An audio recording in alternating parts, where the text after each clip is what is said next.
Hello, what's up mga kuys? Ayan, nandito tayo ngayon para mag-update dyan sa fuel subsidy yan.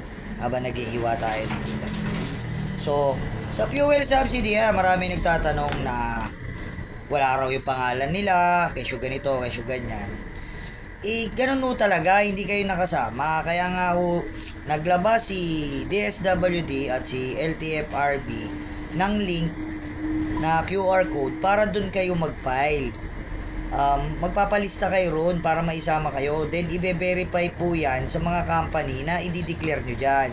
Pag sinabi nyo nasa Lalamove kayo, ang lalagay nyo dyan, Lalamove. So, papasok kayo sa delivery rider. Pag mga MC Taxi naman, ayan, kay Angkas, kay Move It, kay Joyride, ayan, yan naman yung kanila.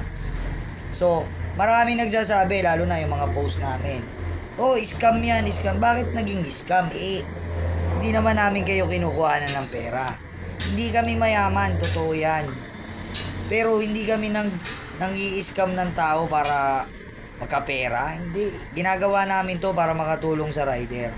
So, yan mga basher na yan, wala magagawa yan. Yung mga sinasabi nila i-scam yung mga post namin. Pili lang po ang mga nagsasabi at nag-aasikaso ng mga ganyan. Especially kay Move It. Pag ang post po na yan ang galing kay Katrupa, kay Pro Rider, kay Buds Motovlogs, kay Kuis, siyempre Kuis Motovlog 2.0, yan, akin yun. So yan, mga legit po yan. Hindi po tayo naglalabas ng hindi totoo. So ngayon, nung isang araw, nag-go na yung Taguig kasi bakit daw nauna yung Taguig? Siyempre, yan yung nasa master list na una, Taguig. So yung venue nila is na-cancel kasi. So hindi natuloy dahil kinancel yung venue, so hindi natuloy ang pagbibigay sa Taguig. So kaya yon, inasikaso ngayon ng Taguig.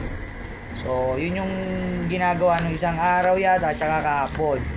Yan, sa mga rider, MC rider, delivery rider, jeepney driver, tsaka mga tricycle driver. Ngayon, meron din tayong inaasikaso ngayon, depende sa LGU, yung mga unclaimed na hindi nakuha pero nasa master list sa mga tricycle driver, jeep, TNBS, then mga MC.